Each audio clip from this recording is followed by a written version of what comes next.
दोस्त कैसे हैं। स्टडी टू एवरीडे जीएस में आप लोग का स्वागत है। नमस्कार। उम्मीद करते हैं आप लोग अच्छे होंगे। ठीक है, बीपीएससी 68 का जो एग्ज़ाम होने वाला है 12 फरवरी का, उसके लिए अभी प्रैक्टिस सेट चल रहा है, रेगुलर ला रहे हैं।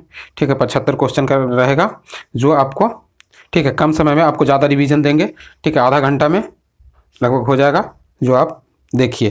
ठीक है, प्लेलिस्ट भी बना हुआ है, उसमें बहुत सारा वीडियो डाल दिए हैं, जो वो भी आप लोग जाके देख सकते हैं। अगर मेरे चैनल पर पहली बार आए हैं तो सब्सक्राइब कीजिए और कमेंट भी किया कीजिए। कमेंट आप लोग नहीं करते हैं, ठीक है। और प्लेलिस्ट बना हुआ है, उसमें जाकर देखिए, सब्सक्राइब कीजिए, बेल आइकन दबाइए, ताकि जो भी वीडियो हम डालें वो आपके पास आसानी से पहुंच सके और आप उसको देखें और इन्जॉय करें। क्या, और ये बार बार रिवाइज करना चाहिए। देखिए, जो ये आंसर होता है ना, वो बहुत ज़्यादा अच्छा रहता है, इंपॉर्टेंट हो, सेम क्वेश्चन डालने का संभावना ज़्यादा रहता है। ठीक है, ये बुक बहुत अच्छा है, तो इसको सोचे कि पूरा आपको डिस्कशन आप लोग को दे देते हैं। ठीक है, तो स्टार्ट करते हैं। तो आप मेरे चैनल पर पहली बार आए हैं तो सब्सक्राइब कीजिए। ठीक है, दूसरों के साथ शेयर कीजिए। देखिए, ये बंगाल में निम्न में से कौन सा कारखाना डचों ने स्थापित किए थे? तो डचों ने कौन सा कारखाना स्थापित किए थे बंगाल में? ठीक है, तो बंगाल में डचों ने किए थे ये चिंसूरा में किए थे। ठीक है, कहाँ पे किए थे आपको? तो चिंसूरा में डचों ने किए थे। चिंसूरा में डचों ने किए थे कारखाना स्थापित। ठीक है, बंगाल में कारखाना ये 1627 में किए थे। ठीक है, ज़्यादा डिस्कशन नहीं देंगे क्योंकि समय ज़्यादा लग जाएगा, आप लोग देखेंगे नहीं, इसलिए कम समय में सिर्फ आंसर देते हुए चल रहे हैं। आप लोग आराम से इसको देखिए। ठीक है, ये 1575 में क्या हुआ था? तो 1575 में प्रथम एंग्ल मराठा युद्ध, इसको मैच करना है। ठीक है, तो मैच कीजिए। प्रथम ये हुआ था, प्रथम एंग्ल मराठा युद्ध हुआ था, यानी पहला के तीन, तो पहला के तीन ये दोनों में है, इसमें और इसमें। ठीक है, दूसरा के जो कि 1580 में है, तो द्वितीय एंग्ल मैसूर युद्ध हुआ था। ठीक है, ये पहला के 1575 प्रथम एंग्ल मराठा हुआ था। ठीक है, दूसरा के प्रथम एंग्ल अफगान, प्रथम एंग्ल मैसूर युद्ध हुआ था। ठीक है, दूसरे में प्रथम एंग्ल मैसूर युद्ध हुआ था। और 1824 में बर्मा युद्ध हुआ था। ठीक है, 1824 में बर्मा, 1839 में प्रथम एंग्ल अफगान युद्ध हुआ था। तो इस तरह से हो जाएगा आपको 3-4-2-1, 3-4-2-1, यानी डी आपको आंसर हो जाएगा। ठीक है, यदि सी, ठीक है, सी आपको हो जाएगा 3-4-1-2, 3-4-1-2, आपको सी आंसर हो जाएगा। ठीक है, तो इसको देखिए, और ये बार बार पूछता है। ठीक है, इस चीज़ को भी आप लोग देखते चलिए और याद करते चलिए। हो सके तो आप 1-2 बार रिवाइज कर लेते हैं तो ज़्यादा अच्छा रहेगा। ठीक है, निम्न में से किस भारत में अंग्रेजों का सर्वाधिक विरोध किया था? देखिए, कौन सा थे जो कि अंग्रेजों के सर्वाधिक का किए थे, विरोध किए थे? तो कौन थे? तो ये मराठा आ जाएंगे। ठीक है, मराठा सर्वाधिक अंग्रेजों को क्या किए थे? विरोध किए थे। ठीक है, अंग्रेज कौन? मराठा ने अंग्रेजों के सर्वाधिक विरोध किए थे। ठीक है, विरोध किए थे, ये पूछता है। ठीक है, 19वीं शताब्दी में किस देश का भारत की ओर विस्तार डच डर एंग्लो अफगान संबंधी आधार था, यानी डर था कि भारत में आ जाएंगे। ठीक है, तो ये किसका था? तो रूसों के था। ठीक है, रूसों के द्वारा था। ठीक है, तो आप लोग ज़्यादा से ज़्यादा इसको देखिए, शेयर कीजिए और सब्सक्राइब कीजिए। और देखिए, ये 5 नंबर, लॉर्ड ब्लेजरी की सहायक संधि को स्वीकार करने वाला प्रथम मराठा सरदार कौन था? तो लॉर्ड ब्लेजरी। ठीक है, लॉर्ड ब्लेजरी के जो सहायक संधि थे वो सबसे पहले किसने स्वीकार किया था? तो पेशवा बाजीराव द्वितीयक ने। किसने? पेशवा बाजीराव द्वितीयक ने। आप लोग कुछ नहीं, सुनिए, आराम से सुनते हुए चलिए। ठीक है, सुनते हुए भी चलिएगा, तभी आप लोग के लिए बहुत अच्छा रहेगा। ठीक है, देखिए, दादा भाई नौरोजी द्वारा प्रतिपादित अपवाद सिद्धांतों की सही परिभाषा नीचे दिए गए कथन में आती है। ठीक है, तो दादा भाई नौरोजी के द्वारा क्या है सही और क्या सही है, उसके बारे में आपको पता करना है। ठीक है, तो ये आपको हो जाएगा। देखिए, देश में संसाधनों का उपयोग ब्रिटेन के हित में किया जा रहा था, ये सही है। भारत की राष्ट्रीय संपदा 1 भाग अथवा कुल वार्षिक उत्पादन ब्रिटेन के निर्यात कर दिया जा रहा था, इससे के लिए भारत का कोई वास्तविक प्रतिभाव नहीं मिल रहा था। ठीक है, ये सारे हैं, ये भी सही है, ये भी सही है, ये भी सही है। ठीक है, भारत में ब्रिटिश समाज आयात किए जा रहे थे और देश की दिशा प्रतिनिधित्व अधिक गरीब होते जा रहे थे। मतलब इसमें बहुत सारा जो है ना, वो सब आंसर सही है। ठीक है, इसमें 1 से अधिक हो जाएगा। देखिए, 1857 की क्रांति के बारे में निम्न में से कौन सी एक अवधारणा सही है? कौन सा अवधारणा 1857 की क्रांति के बारे में सही है? ठीक है, तो 1857 की क्रांति के बारे में कौन सा अवधारणा सही हो जाएगा? तो ये हो जाएगा, देखिए, इसने भारत में ईस्ट इंडिया कंपनी की सहायक शासन प्रणाली को मुक्त प्राप्त किया था, मृत प्राप्त किया था। ठीक है, ये आपको सी हो जाएगा। ठीक है, और देखिए, देखिए आगे, ये इसको भी मिलान करना है, ठीक है। तो मिलान करने वाला देखिए, पावना विद्रोह, पावना विद्रोह कब हुआ था? तो पावना विद्रोह 1873 से लेकर 76 में हुआ था। तो पावना विद्रोह 1873 में, सुमेलित नहीं है, सुमेलित नहीं है, ये चीज छांटना है, सुमेलित इसमें नहीं है, ठीक है। पावना विद्रोह 1873 में, ये सही है। दक्कन का किसान विद्रोह, ये 1875 में, ये भी सही है। सन्यासी विद्रोह, सन्यासी विद्रोह कब हुआ था? 1894, नहीं, ये कोल विद्रोह 31-32 में, 1831-32 में होता है। सन्यासी विद्रोह 1856 में हुआ था, ठीक है। 1856 में सिन्हो कान्हू के द्वारा किया गया था। इसी में एक युद्ध का भी वर्णन किया गया है, जो कि आनंद मठ के द्वारा वर्णन है, ठीक है। निम्न महापुरुषों में से कौन कौन जो थे कि भारतीय जागृति का जनक कहा जाता है? भारतीय जागृति का जनक कहा जाता है तो किसको कहा जाता है? राजा राम मोहन राय को कहा जाता है भारतीय जागृति का जनक, ठीक है। भारतीय जागृति का जनक इसे राजा राम मोहन राय को कहा जाता है जागृति का जनक, ठीक है। और देखिए, ये किस वायसराय के कार्यकाल में देसी भाषा वर्नाकुलम प्रेस एक्ट अधिनियम लागू किया गया था? तो किसके काल में देसी वर्नाकुलम प्रेस एक्ट लागू किया गया था? तो लिटन के काल में, ठीक है। ये लिटन के काल में वर्नाकुलम प्रेस एक्ट को लागू किया गया था 1875 में, ठीक है। कब किया गया था? 1875 में। और देखिए, निम्नलिखित नेताओं में से कौन स्वदेशी के समर्थक थे? स्वदेशी के समर्थक कौन थे? तो ये स्वदेशी के समर्थक में आपको आ जाएंगे, कौन आ जाएंगे स्वदेशी के समर्थक में? आपको एक से अधिक आ जाएंगे, दादा भाई नौरोजी भी आ जाएंगे, फिरोज शाह मेहता भी आ जाएंगे, ठीक है। तो ये एक से अधिक यानी ई आपको हो जाएगा, ठीक है। अरविंदो घोष भी थे और सुभाष चंद्र बोस भी थे, ठीक है, स्वदेशी के। और स्वदेशी कब आया था? तो 1905 के आसपास में, ठीक है। देखिए, अभिनव भारत नामक क्रांतिकारी संगठन स्थापित हुआ। तो अभिनव भारत कहाँ हुआ? अभिनव भारत जो कि महाराष्ट्र में हुआ, ठीक है। अभिनव भारत कहाँ हुआ? महाराष्ट्र में, ठीक है। अभिनव भारत कहाँ? महाराष्ट्र में हुआ, मेला के आयोजन पर, ठीक है। और देखिए, चंपारण में किसानों की दशा की ओर गांधी का ध्यान किसने आकर्षित किया था? तो ये राजकुमार शुक्ल ने किए थे, ठीक है। 1857 की क्रांति किए थे, जबकि 1916 में, ठीक है, जब वो लखनऊ में अधिवेशन हुआ था अंबिका चंद मजूमदार के अध्यक्षता में, ठीक है। वहाँ पे गरम दल नरम दल के मिलन हुआ भी था, ठीक है।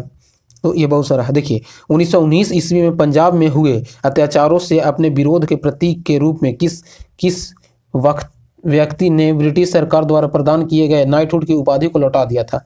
ठीक है, किस व्यक्ति ने नाइटहुड की उपाधि को लौटा दिया था? तो ये रविन्द्रनाथ टैगोर ने 1919 में, जो अमृतसर में जो जलियांवाला बाग हत्याकांड हुआ था, तो उससे मतलब अथी होकर, और ये रविन्द्रनाथ टैगोर ने इनका जो नाइटहुड की उपाधि मिला था वो वापस कर दिए थे, ठीक है। महात्मा गांधी ने भारतीय राष्ट्रीय कांग्रेस के किस अधिवेशन की अध्यक्षता की थी? महात्मा गांधी थे कि मात्र एक कांग्रेस के अध्यक्षता किए थे, जो कि कर्नाटक के बेलगांव में किए थे 1924 में, ठीक है। कर्नाटक के बेलगांव में 1924 में किए थे, ठीक है। देखिए, ये सब जितना भी जो सवाल है ना, ये बार बार पूछता है, ठीक है। कोई भी एग्जाम हो, आप कोई भी अगर एग्जाम देने जा रहे हैं तो उसमें पूछने का संभावना ज़्यादा रहता है और रिपीट करता है, ठीक है। फैराजी आंदोलन की शुरुआत किसने की थे? फैराजी आंदोलन की शुरुआत किसने किए थे? तो फैराजी आंदोलन की शुरुआत करने वाले थे हाजी सरियातुल्ला, ठीक है। हाजी सरियातुल्ला थे जो कि फैराजी आंदोलन की शुरुआत किए थे। ये कब किए थे? तो ये 1838 में किए थे। कब किए थे? तो 1838 में फैराजी को किए थे, ठीक है। साइमन गो बैक के नारे का निर्माण किसने किए थे? साइमन गो बैक के नारे का निर्माण, ठीक है। साइमन गो बैक यानी साइमन भारत में कब आया था? तो 1928 में। गठन हुआ था 1927 में। इसका नारा जो दिए थे यूसुफ मेहर अली ने दिए थे, ठीक है। यूसुफ मेहर अली ने साइमन गो बैक के नारे को दिए थे, ठीक है। देखिए, अगर और आगे देखिए फ्रंटियर गांधी का असली नाम क्या था? फ्रंटियर गांधी का असली नाम क्या था? तो ये बार बार पूछता है। देखिए, खान अब्दुल गफ्फार खान, ठीक है। आपको सी आंसर हो जाएगा। खान अब्दुल गफ्फार खान फ्रंटियर गांधी को कहा जाता है, ठीक है। लाल कुर्ती का नेता भी लाल कुर्ती गठन किए थे, ठीक है। लंदन में द्वितीय गोलमेज सम्मेलन की असफलता इसकी छाया में हुए। तो राष्ट्रीय देखिए, लंदन में जो गोलमेज सम्मेलन 3 गो हुआ, ठीक है। तो तीनों में द्वितीय गोलमेज के पूछ रहा है। तो द्वितीय गोलमेज कब हुआ था? 31 में हुआ था, ठीक है। तो 31 में हुआ था। तो इरविन और गांधी के समझौते, इरविन और गांधी के बीच, ठीक है, इरविन और गांधी के बीच। और ये सरोजिनी नायडू ने ही इन दोनों को महान कहा था, ठीक है। महात्मा कहा था, महात्मा कहा था कि सरोजिनी नायडू ने। और सरोजिनी नायडू ने कांग्रेस के अध्यक्षता कब की थी? आप लोग कमेंट में करके बताइए, ठीक है। देखिए, 1927 की बटलर कमेटी का उद्देश्य क्या था? देखिए, बटलर कमेटी, ये भी बहुत बार पूछा है, ठीक है। ये जितना भी जो क्वेश्चन है ना, बहुत अच्छा क्वेश्चन है, ठीक है। बहुत एग्जाम में आपको देखने को मिलेगा, ठीक है। बटलर कमेटी का उद्देश्य क्या था? बटलर कमेटी का गठन कब हुआ था? तो 1927 में बटलर कमेटी का गठन हुआ था। इसका उद्देश्य क्या था? तो इसका उद्देश्य था कि भारत भारत सरकार एवं देसी रियायतों के बीच संबंध सुधारना। ठीक है, जो भारत सरकार एवं देसी रियायतों के बीच का जो संबंध था उसको सुधार करना था। ठीक है, बटलर कमेटी का। ठीक है, भारत छोड़ो किसकी प्रतिक्रिया में आरंभ हुआ था? भारत छोड़ो किसकी प्रतिक्रिया में आरंभ हुआ था? यानी भारत छोड़ो आंदोलन। तो भारत छोड़ो आंदोलन कब हुआ था? तो 1942 में हुआ था। किसकी प्रतिक्रिया में हुआ था? तो क्रिप्स मिशन के समय। ठीक है, क्रिप्स मिशन, तो क्रिप्स मिशन के समय में हुआ था। साइमन कमीशन देखिए, और कैबिनेट मिशन 1946 में आया था। ठीक है, 1946 में आया था। क्रिप्स मिशन 1942 में, साइमन कमीशन 1928 में आया था। ठीक है, और बेबेल योजना का प्लान 1945 में आया था। ठीक है, तो इस बेबेल योजना किस वर्ष प्रस्तुत किया गया था? देखिए, बेबेल योजना किस वर्ष प्रस्तुत किया गया था? अभी तुरंत बोल रहे थे 1945 में। ठीक है, बेबेल योजना कब प्रस्तुत किया गया था? 1945 में। ब्रिटिश सरकार भारत में विभाजन के लिए उत्तरदायी नहीं है। ठीक है, देखिए, ब्रिटिश सरकार भारत में विभाजन के लिए उत्तरदायी नहीं है। उपयुक्त में श्रेय जाता है, किसको श्रेय जाता है? तो ई लॉर्ड एटलिन को। ठीक है, लॉर्ड एटलिन वहाँ के प्रधानमंत्री थे जो कि लेबर पार्टी से संबंधित व्यक्ति थे। ठीक है, किस पार्टी से थे? लेबर पार्टी से, लॉर्ड एटलिन का। और देखिए, निम्नलिखित में से भारत सरकार अधिनियम 1919 के बारे में असत्य कथन का चयन कीजिए। ठीक है, किस कथन का चयन करना है? असत्य कथन की जो गलती है। तो भारत सरकार अधिनियम 1919 से लेकर 21 तक रहा था, ये सत्य कथन है, ये भी ठीक है पहला। ठीक है, इस अधिनियम में मार्ले मिंटो सुधार अधिनियम के नाम से भी जाना जाता है। मार्ले मिंटो सुधार अधिनियम के नाम से जाना जाता है, ये देखना पड़ेगा। तो मॉन्टेगू चेम्सफोर्ड सचिव थे एवं लॉर्ड चेम्सफोर्ड भारत के वायसराय थे। तो ये सत्य है, ये सत्य है, आपको देखना पड़ेगा। इस अधिनियम में केंद्र एवं प्रांत विषयों को अलग कर दिया गया था, ये भी सत्य है। ठीक है, तो 1919 में किस एक्ट का आया था? तो मॉन्टेगू चेम्सफोर्ड आया था। ठीक है, मॉन्टेगू चेम्सफोर्ड आया था, ये 1919 से लेकर 1921 तक रहा था। ठीक है, इस अधिनियम में केंद्र एवं प्रांत के विषयों को अलग कर दिया गया था। ठीक है, तो कौन सा नहीं है? ठीक है, कथन असत्य है यानी गलत है, तो आपको बी हो जाएगा। ठीक है, क्योंकि मॉर्ले मिंटो सुधार अधिनियम किससे संबंधित है? तो 1909 से। ठीक है, 1909 से संबंधित है।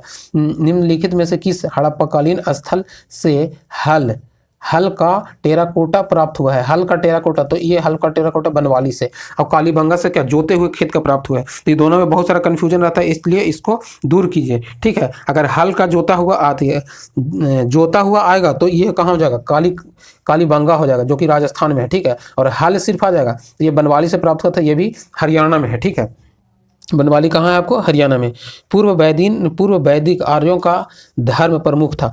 पूर्व वैदिक, जो वैदिक काल के आर्यों का धर्म प्रमुख कौन कौन था? तो ये आपको हो जाएगा प्राकृतिक आ जाएगा, पूजा आ जाएगा, और याग, यानी आपको सी आ जाएगा। ठीक है, प्राकृतिक, पूजा, याग आ जाएगा। ठीक है, ये सब पूर्व वैदिक आर्यों का धर्म था। ठीक है,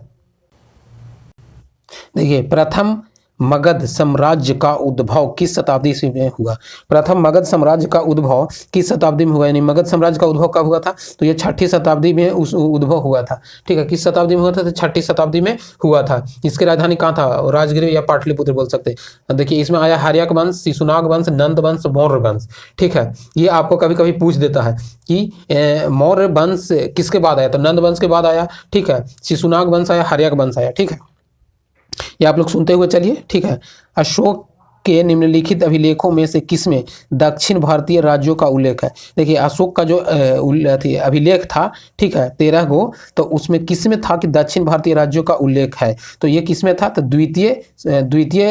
द्वितीय मुख्य शिलालेख में। द्वितीय मुख्य शिलालेख में ये दक्षिण भारतीय राज्यों का उल्लेख या वर्णन किया गया था। ठीक है, 13वें में कलिंग का विजय का किया गया था, जो कि क्या हुआ था? तो 261 ईस्वी में। ठीक है, और ये कलिंग किस राज्य को कहा जाता था? आप लोग कमेंट करके बताइए। बुद्ध का किसके सिक्के पर अंकन हुआ है? देखिए, बुद्ध का जो चित्र है किसके सिक्के पर अंकन हुआ है? ठीक है, तो बुद्ध का जो चित्र है वो किसके सिक्के पर अंकन हुआ है? तो कनिष्क के सिक्के पर। ठीक है, कनिष्क द्वारा। ठीक है, तो ये जो एक एक सवाल है ना, बहुत इंपॉर्टेंट है, इसको आप लोग कुछ नहीं, आराम से सुनते रहिए। ठीक है, एकांत में जाके सुनिए, मजा आ जाएगा।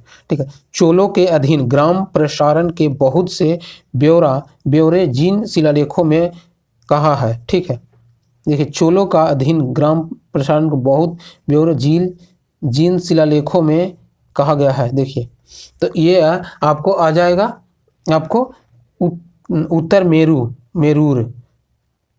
ठीक है, उत्तर मेरूर में आ जाएगा। ठीक है, देखिए, एलोरा के कैलाश मंदिर का निर्माण किसके काल में हुआ था? कैलाश मंदिर का निर्माण तो कृष्ण प्रथम के काल में। ठीक है, कृष्ण प्रथम के काल में हुआ था, ठीक है। कैलाश मंदिर का निर्माण इसका एक एक ही पत्थर को पूरा काट कर बनाया गया था। इसमें बौद्ध, जैन और सभी धर्मों का पिक्चर है, तस्वीर है, ठीक है। इनमें से कौन सा युग में सुमेलित है, ठीक है। अब देखिए सुमेलित है युग में, ठीक है। अब देखिए क्या क्या संबंधित है। मिताक्षरा, ठीक है। मिताक्षरा विज्ञानेश्वर ये सत्य है, मिताक्षरा विज्ञानेश्वर ये सत्य है। जबकि व्यवहार निर्माण देवभुज, इसका ए आंसर हो जाएगा, ठीक है। मिताक्षरा विज्ञानेश्वर, ये पूछता है कि मिताक्षरा किसका लिखा हुआ है, तो विज्ञानेश्वर को, ठीक है। ये पूछा हुआ सवाल है, आप लोग इसको ध्यान से समझिए, पढ़िए, ठीक है। देखिए आदि शंकराचार्य द्वारा स्थापित 4 मठ कौन कौन है। देखिए 4 मठ, ठीक है। 4 मठ कौन कौन होगा, तो श्रृंगेरी नहीं, द्वारका, जोशी मठ, प्रयाग और ये नहीं होगा, जोशी मठ, द्वारका, पुरी और श्रृंगेरी होगा, ठीक है। कौन हो जाएगा, तो जोशी मठ होगा, द्वारका होगा, पुरी होगा और श्रृंगेरी मठ हो जाएगा, ठीक है। जोशी, द्वारका, पुरी और श्रृंगेरी मठ हो जाएगा, ठीक है। बहमनी राज्य की प्रथम राजधानी निम्न में से कौन सा था। बहमनी राज्य की प्रथम राजधानी, ठीक है, तो ये गुलमर्गा था, ठीक है। कहाँ, गुलमर्गा। राज्य की राजधानी, बहमनी राज्य की राजधानी कहाँ था, तो गुलमर्गा आ जाएगा, ठीक है। इसके बाद फिर कहाँ आया, बिदार आया, ठीक है। गुलमर्गा के बाद कहाँ इसका राजधानी आया, तो आपको बिदार आया, ठीक है। और देखिए बिदार आया। और बहमनी राज्य के संस्थापक किसे माना जाता है, तो बहमनी राज्य के संस्थापक अलाउद्दीन हसन बहमन को, ठीक है। अलाउद्दीन हसन बहमन को माना जाता है बहमनी राज्य का संस्थापक। इसका राजधानी गुलमर्गा है, ठीक है। देखिए गुलमर्गा और गुलबर्गा 2 राज्य में है। देखिए इसको मिलाइए, सुमेलित करना है। देखिए ऐबक, कुतुबुद्दीन ऐबक, ऐबक क्या थे, तो ऐबक 2.5 दिन के झोपड़े बनवाए थे, तो एक के सी। इल्तुतमिश, इल्तुतमिश ने सुल्तानगढ़ी को बनाया था, इल्तुतमिश ने सुल्तानगढ़ी को।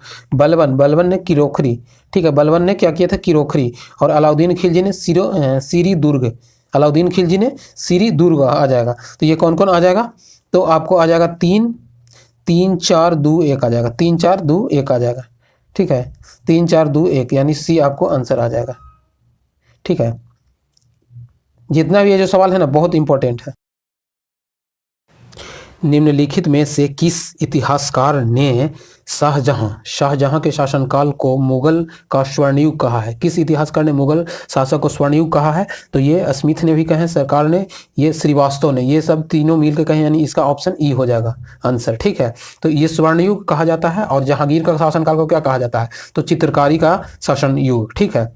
जहांगीर ने किस कलाकार को, ठीक है, जहांगीर ने किस कलाकार को नादिर उल जमा की उपाधि दिया था। किसको, नादिर उल जमा की उपाधि किसको दिया गया था, तो ये अबुल हसन को दिया गया था। नादिर उल जमा का उपाधि अबुल हसन को दिया गया था, जहांगीर के द्वारा दिया गया था। किसके द्वारा दिया गया था, जहांगीर के द्वारा दिया गया था, ठीक है, जहांगीर के द्वारा। और देखिए निम्नलिखित कथनों में से कौन सा सही नहीं है, ठीक है, कौन सा सही नहीं है, तो ये कौन सा सही नहीं है।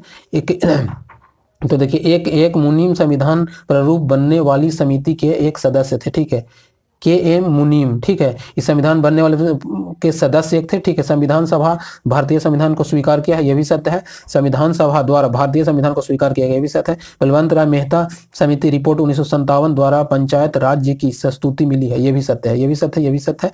ये संविधान के अंतर्गत मूल अधिकार को संरक्षण भारत के राष्ट्रपति करता है, ठीक है। तो ये गलत है, ठीक है। संविधान के अंतर्गत मूल अधिकार को संरक्षण राष्ट्रपति नहीं, उच्च न्यायालय करता है, ठीक है। कौन करता है, उच्च न्यायालय करता है, ठीक। और देखिए संपूर्ण राष्ट्रगान को बाद यानी गाया जाता है, गायन है। संपूर्ण राष्ट्रगान को कितने देरी में गाया जाता है, तो 52 सेकंड में गाया जाता है, ठीक है। कितने सेकंड में, 52 सेकंड में गाया जाएगा, ठीक है। धन विधेयक भारत के संविधान के किस अनुच्छेद में परिभाषित किया गया है, ठीक है। किस अनुच्छेद में परिभाषित किया गया था, संविधान के अनुच्छेद 110 में, ठीक है। संविधान का अनुच्छेद 110 में पारित किया गया है, ठीक है।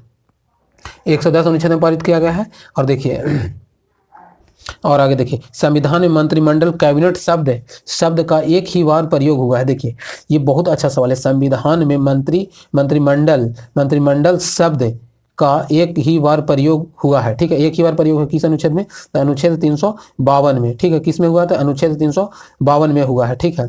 किसमें हुआ, अनुच्छेद 352 में। संविधान में मंत्रिमंडल यानी कैबिनेट शब्द का एक ही बार प्रयोग हुआ है अनुच्छेद 352 में, ठीक है। केंद्र एवं राज्य के बीच वैधानिक शक्तियों का बंटवारा किया जाता है। केंद्र एवं राज्य के बीच बीच वैधानिक शक्तियों का बंटवारा किया जाता है। वैधानिक शक्तियों का बंटवारा किसमें किया जाता है? तो 7वीं अनुसूची में। ठीक है, किसमें किया जाता है? तो 7वीं अनुसूची में केंद्र एवं राज्य के बीच शक्तियों का बंटवारा किया जाता है। ठीक है, निम्नलिखित युग में कौन सा सुमेलित है? ठीक है, कौन सा सुमेलित है? तो हरियाणा 1 नवंबर 1966 को गठन हुआ था। ठीक है, तो ये सत्य है। ठीक है, जबकि मिजोरम का हुआ था तो 20 फरवरी 1987 को। 20 फरवरी 1987 को। तेलंगाना हुआ था 2 जून 2014 को। और छत्तीसगढ़ हुआ था 1 नवंबर 2000 को। ठीक है, छत्तीसगढ़ 1 नवंबर 2000 को। इसका आंसर हो जाएगा ए, क्योंकि हरियाणा हुआ था 1 नवंबर 1966 को। ठीक है, 1 नवंबर 1966 को हुआ था। ठीक है, भारतीय गणराज्य की संविधान का कौन सा अनुच्छेद व्यक्ति की प्राण एवं दैहिक स्वतंत्रता के संरक्षण करता है? प्राण एवं दैहिक स्वतंत्रता का संरक्षण करता है तो अनुच्छेद 21 सॉरी, प्राण एवं दैहिक स्वतंत्रता के रक्षक कौन करता है? तो अनुच्छेद 21 करता है। ठीक है, और आगे देखिए, भारत के संविधान में कल्याणकारी राज्य का आदर्श किससे प्रतिष्ठापित है? तो राज्य के नीति निर्देशक तथ्य से। ठीक है, किससे है? राज्य के नीति निर्देशक तथ्य से है कल्याणकारी राज्य का स्थापत्य। ठीक है, कल्याणकारी राज्य का स्थापत्य किससे है? तो आदर्श है किससे है? तो राज्य के नीति निर्देशक तथ्य से। ठीक है, निम्नलिखित में से कौन एक भारत के संविधान का संघीय लक्षण नहीं है?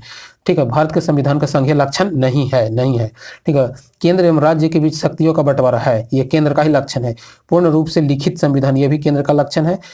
एक हरी नागरिकता, ये नहीं। स्वतंत्र न्यायपालिका, ये भी केंद्र का लक्षण है। तो आपको हो जाएगा सी। ठीक है, एक हरी नागरिकता, ये केंद्र का लक्षण नहीं है। ठीक है, देखिए, भारत की संसदीय व्यवस्था में शून्यकाल कहाँ से लिया गया है? शून्यकाल कहाँ से लिया गया है? तो ना अमेरिका, ना जापान, ना अफ्रीका, ना सऊदी अरब। ठीक है, तो ये लिया गया है कहाँ से? शून्यकाल भारत से, यानी इसका आंसर आपको ई हो जाएगा। ठीक है, कहाँ से लिया गया है? तो शून्यकाल का प्रावधान भारत के द्वारा दिया गया है। ठीक है, और आगे देखिए, यह निश्चय करने का अधिकार किन को सी जाति, देखिए यह किनका है कि जाति अनुसूचित मानी जाएगी? किससे, यानी कौन डिसाइड करेगा कि जाति या अनुसूचित जनजाति है? तो ये करेंगे, ये आपको भारत के राष्ट्रपति के द्वारा किया जाता है। ठीक है, भारत के राष्ट्रपति के द्वारा किया जाता है। ठीक है, अनुसूचित जाति है या नहीं। ठीक है, देखिए, लोकसभा के कार्यकाल पूरा होने से पहले भंग किया जा सकता है। तो लोकसभा के कार्यकाल अगर पूरा होने से पहले अगर भंग करेगा तो कौन भंग कर सकता है? तो प्रधानमंत्री की सिफारिश पर राष्ट्रपति। ठीक है, इसका यानी डी हो जाएगा, प्रधानमंत्री की सिफारिश पर राष्ट्रपति को भंग करते हैं लोकसभा को। ठीक है, और आगे देखिए, लोक लेखा समिति से निम्नलिखित सदस्य चुने। देखिए, लोक लेखा समिति से नीचे दिए गए कूट को सही उत्तर चयन करें। तो लोक लेखा समिति में कितने सदस्य होते हैं? तो लोक लेखा समिति में 22 सदस्य होते हैं। ठीक है, तो जिसमें 15 लोकसभा के, 7 राज्यसभा के, टोटल 22 सदस्य। ठीक है, यानी इसका बी आंसर हो जाएगा। ठीक है, लोक लेखा समिति में, प्राक्कलन समिति में 30 सदस्य होते हैं। ठीक है, जो केवल लोकसभा का होता है। इनमें से किस संशोधन के द्वारा दिल्ली राष्ट्रीय राजधानी बनाई गई थी? ठीक है, दिल्ली राष्ट्रीय राजधानी बनाया गया था, तो ये 69वें संविधान संशोधन के द्वारा, ठीक है, दिल्ली को राजधानी बनाया गया था। तो ये देखिए, राज्य विधान परिषद के विषय में सही उत्तर है। ठीक है, राज्य विधान परिषद के विषय में सही उत्तर कौन सा हो जाएगा? तो देखिए, इसका कार्यकाल 6 वर्ष का है। नहीं, देखिए, राज्य विधान परिषद की बात कर रहा है तो यह एक अस्थाई सदन है, यह सत्य हो जाएगा। यह एक अस्थाई सदन है, यह भंग नहीं किया जा सकता है, यह 1/6 सदस्य स्थानीय संसाधन द्वारा निर्वाचित होते हैं। ठीक है, ये 1/6 सदस्य स्थानीय संसाधन द्वारा क्या होते हैं? तो निर्वाचित होते हैं। ठीक है, और देखिए, इसके सदस्यों का कार्यकाल 6 वर्षों का होता है। इसके सदस्यों का कार्यकाल कितने वर्षों का होता है? तो 6 वर्षों का होता है। ठीक है, और ये किस अनुच्छेद के तहत आता है? 169 अनुच्छेद के तहत, 169 अनुच्छेद के तहत आता है। ठीक है, और देखिए आगे, देखिए, ये प्रतिभूति उसी वही वाला क्वेश्चन का है। ठीक है, इसका सदस्यों का कार्यकाल 6 वर्षों का होता है। ठीक है, और उसके बारे में देखिए, और आगे देखिए क्वेश्चन। ठीक है, अगर किसी वस्तु को पृथ्वी से 8 किलोमीटर प्रति सेकंड के वेग से अंतरिक्ष में फेंका जाए तो क्या होगा? अगर कोई वस्तु, उसको हम 8 किलोमीटर प्रति सेकंड के वेग से अगर हम फेंकेंगे तो क्या होगा? वह वस्तु अंतरिक्ष में चला जाएगा? नहीं, गलत है, वह वापिस पृथ्वी पर आएगा। हाँ, ये सत्य है, यानी बी हो जाएगा, वह वापिस पृथ्वी पर आएगा, क्योंकि पृथ्वी का प्लान वेग है 11.2 किलोमीटर पर सेकंड। ठीक है, पृथ्वी का कितना? 11.2 किलोमीटर पर सेकंड के वेग से फेंका जाएगा, तो वो पृथ्वी पर वापिस नहीं आएगा। ठीक है, क्या वापिस नहीं आएगा? ठीक है, देखिए, और आगे देखिए, निम्नलिखित में से कौन सा एक कथन सही नहीं है, कौन सा एक कथन सही नहीं है, सही नहीं है। तापमान के बढ़ने पर वायु में ध्वनि का वेग बढ़ता है, ठीक है, ये सत्य है। तापमान अगर बढ़ेगा तो वायु में ध्वनि का वेग भी बढ़ जाएगा, ठीक है। वायु में ध्वनि वेग दाब पर निर्भर नहीं करता। अगर वायु में ध्वनि का वेग, अगर वायु में ध्वनि का वेग दाब पर निर्भर नहीं करता, जो वेग है ना वो दाब पर कोई इसका प्रभाव नहीं पड़ता, ठीक है। आर्द्रता के बढ़ने पर वायु में ध्वनि का वेग कम हो जाएगा, ये गलत होगा। और देखिए, आवृत्ति के परिवर्तन से वायु में वेग प्रभावित नहीं होता, ठीक है। आवृत्ति के परिवर्तन से वायु में वेग का प्रभाव नहीं बढ़ता, यानी ये भी सत्य है, ठीक है। तो इसका आंसर सी हो जाएगा, क्योंकि आर्द्रता के बढ़ने से वायु में ध्वनि का वेग कम हो जाता है, कम नहीं होता। अगर आर्द्रता बढ़ेगा तो वायु का वेग और बढ़ जाएगा, ठीक है। क्या हो जाएगा? और बढ़ जाएगा। और देखिए, रेडियो धार्मिकता पदार्थ द्वारा उत्सर्जित होने वाले विकिरणन की मात्रा को नाम प्रभावित इकाई में क्या होता है। तो ये बोल रहा है कि अगर रेडियो धार्मिकता पदार्थ को अगर हम करेंगे तो क्या आ जाएगा, तो ये आ जाएगा आपको इसमें से किसी को नहीं, ठीक है। इसका आंसर आ जाएगा आपको क्या आ जाएगा? ई आ जाएगा, ठीक है। रेडियो धार्मिकता को आपको करेंगे तो ये आ जाएगा उत्सर्जन, ये, ठीक है, ये। और देखिए आगे, गर्मी के मौसम में एक पंखा आराम का बोध करता है। एक देखिए, गर्मी के मौसम में पंखा आराम का बोध करता है, तो आराम का बोध कैसे करेगा? पंखा ठंडा हवा देता है, ये गलत है, ठीक है। यह हमारे शरीर से और अधिक गर्मी को हवा में विपरीत करता है, ये भी देखिए। हवा में चालकता में वृद्धि होता है, हवा में चालकता में वृद्धि होता है। हमारा पसीना अधिक गति से वाष्पित होता है, ये सत्य है, ठीक है। हमारा जो पसीना है हवा चलने से अधिक गति से क्या होता है? वाष्पित होता है। अधिक गति से क्या हो जाएगा? आपको वाष्पित होता है, ठीक है। इंद्रधनुष दिखाई पड़ता है। इंद्रधनुष क्यों दिखाई पड़ता है? इंद्रधनुष देखिए, सूर्य के प्रकाश की विक्षेपण के कारण, ठीक है। विक्षेपण और विवर्तन, तो ये दोनों में कंफ्यूजन हो जाएगा, इसलिए इंद्रधनुष दिखाई पड़ता है विक्षेपण के कारण, सूर्य के प्रकाश के विक्षेपण के कारण, यानी आपको सी आंसर आ जाएगा, ठीक है। सूर्य के प्रकाश के विक्षेपण के कारण दिखाई पड़ता है, ठीक है। देखिए, मनुष्य की आंखों में किसी वस्तु को प्रतिबिंब जिस भाग पर बनता है वो क्या कहलाता है? अगर आंख में जैसे प्रतिबिंब बना है तो किस पर बना है? तो ये बना है दृष्टि पटल पर। किस पे बनता है? तो दृष्टि पटल पे प्रतिबिंब बनता है, ठीक है। दृष्टि पटल पे प्रतिबिंब बनता है। और देखिए, कम वोल्टेज पर कार्य करने पर विद्युत मोटर जल जाता है, ठीक है। कम वोल्टेज है और उस टाइम में अगर हम मोटर चालू कर देंगे तो वो जल जाता है। क्यों जल जाता है? क्योंकि वे अधिक विद्युत धारा खींचता है, ठीक है। अधिक विद्युत धारा खींचता है जो कि वोल्टेज के प्रति विलोमानुपाती होता है, ठीक है। अगर जो वोल्टेज पूरा खींच रहा है और वहां पे पावर है ये नहीं, तो क्या हो जाएगा? वो जल जाएगा, यानी इसका ऑप्शन ए हो जाएगा, ठीक है। वो कम वोल्टेज में मोटर जलता है इस कारण, क्योंकि वो ज्यादा अधिक वोल्टेज खींचता है और वहां वोल्टेज नहीं मिलने के कारण वो जल जाता है। सड़क पर चलने की अपेक्षा बर्फ पर चलना कठिन है, क्योंकि देखिए, क्योंकि बर्फ पर फ्रिक्शन कम होता है। बर्फ पर सड़क से अधिक है, नहीं, सड़क बर्फ से अधिक है। बर्फ सड़क से सख्त होता है, सड़क बर्फ से सख्त होता है। या जब हम अपने पैर से धक्का लगाते हैं तो बर्फ कोई प्रतिक्रिया व्यक्त नहीं करता है, ये भी देखिए। बर्फ में सड़क की अपेक्षा घर्षण कम होता है, तो ये हो जाएगा बर्फ में सड़क की अपेक्षा कम घर्षण होता है, ठीक है। क्या हो जाएगा? कम घर्षण होगा। बर्फ पर बहुत कम घर्षण होता है जबकि सड़क पर बहुत अधिक घर्षण होता है। आधुनिक रसायन शास्त्र का जनक किसे कहा जाता है? आधुनिक रसायन शास्त्र का जनक लेबोर्जियस को कहा जाता है, ठीक है। आधुनिक रसायन शास्त्र का जनक किसे कहा जाता है? तो लेबोर्जियस को कहा जाता है, ठीक है। आधुनिक रसायन शास्त्र का लेबोर्जियस को कहा जाता है। परमाणु में कक्ष को भरने का क्रम निर्धारित करता है। देखिए, परमाणु में क्रम को भरने का क्रम नियंत्रित होता है, ठीक है। तो ये हो जाएगा अफबाऊ सिद्धांत के साथ परमाणु में कक्ष को भरने का क्रम नियंत्रण करता है अफबाऊ सिद्धांत के द्वारा, ठीक है। तालाब में तैरने से मनुष्य की त्वचा जल जाता है, ठीक है। अगर कोई तालाब में तैरने से मनुष्य की त्वचा जल जाता है या समुद्र में तैरने से, तो वो क्या चीज रहता है उसमें? तो क्लोरीन की कारण से, क्लोरीन उसमें रहता है पानी में, जिसके कारण से मनुष्य की त्वचा क्या हो जाता है? तो जल जाता है, ठीक है। देखिए, नीचे दिए गए पदार्थ को उसके घनत्व के अवरोही क्रम को सही बताएं। अवरोही क्रम के अनुसार सही अनुक्रमांक बताइए। तो ये हो जाएगा किसके अनुसार? तो सबसे अधिक किसमें हो जाता है? तो सोना में हो जाएगा। सबसे अधिक सोना में, इसके बाद सीसा में, तो सोना सीसा, तो सोना ये दोनों है, ये और ये, तो सोना सीसा के बाद हो जाएगा ठीक है।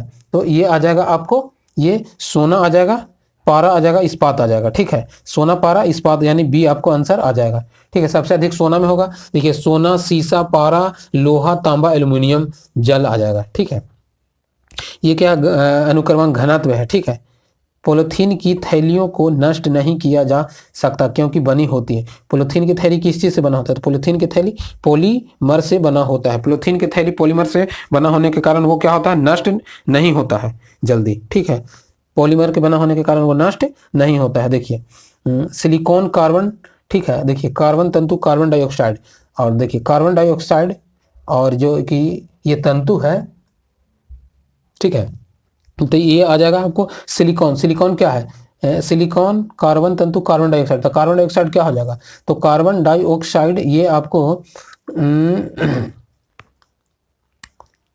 ठीक है, कार्बन डाइऑक्साइड 3, कार्बन डाइऑक्साइड वायु हो जाएगा। कार्बन डाइऑक्साइड किसको प्रदूषण करता है? वायु को। ठीक है, और कार्बन तंतु, तो कार्बन तंतु किसको करेगा? तो कार्बन तंतु आपको करेगा, कार्बन तंतु प्रकाश संश्लेषण को करेगा।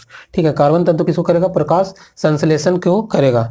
ठीक है, और देखिए सिलिकॉन, सिलिकॉन किसको? कृत्रिम हीरा को, सिलिकॉन कृत्रिम हीरा को, और ये डाइक्लोरीन डाइफेनाइल एथेनिन प्रशीतत को करेगा। ठीक है, ये ठंडा कर देता है। ठीक है, तो इस टाइप में इसका आंसर क्या आ जाएगा? आपको बी आ जाएगा। ठीक है, तो 1 के 3, 1 के 3, 2 के 4, 2 के 4 ना, ठीक है, 2 के 4,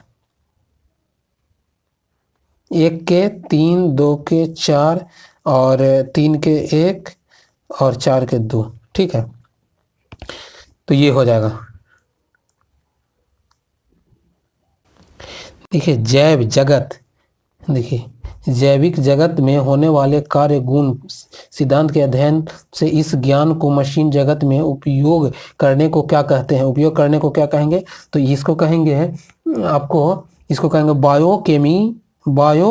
बायोमैकेनिकल कहा जाता है। ठीक है, क्या कहा जाता है? बायोमैकेनिकल कहा जाता है। जैविक जगत में होने वाले कार्य गुण एवं पद्धति के अध्ययन के इस ज्ञान को मशीन जगत में उपयोग करने के लिए क्या कहा जाता है? तो बायोकेमिकल कहा जाता है। ठीक है,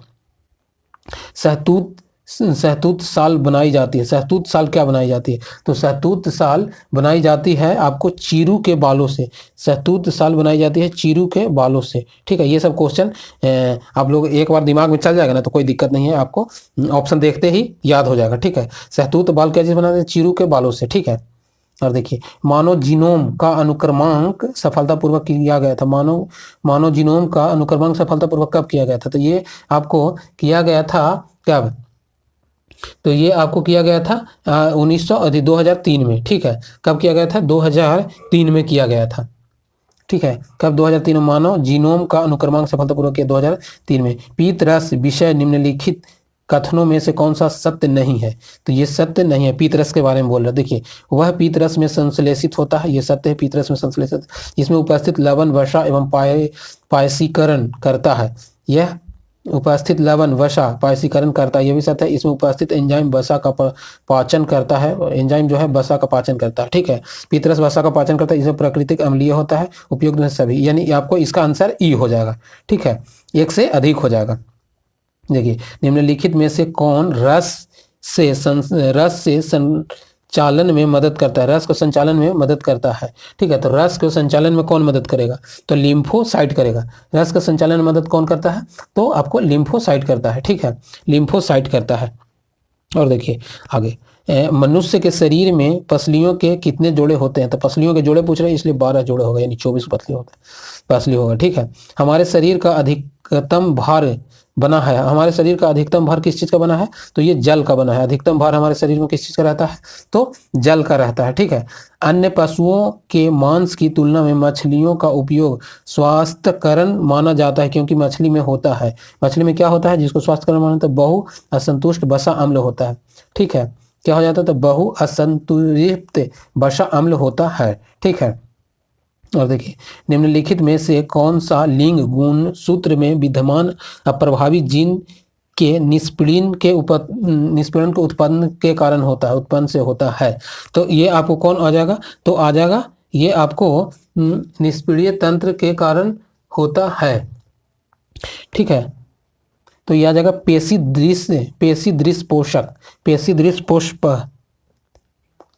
ठीक है, और देखिए चाय की पत्तियों में विद्यमान सर्वाधिक महत्व का उत्तेजित करता है। तो जो चाय की पत्तियों में सर्वाधिक विद्यमान उत्तेजित करने वाला रहता है तो क्या हो जाएगा, कैफीन हो जाता है। ठीक है, इसके अनुसार कैफीन हो जाता है। ठीक है, तो आप लोग वीडियो देखिए, पूरा वीडियो देखने के लिए धन्यवाद। ठीक है।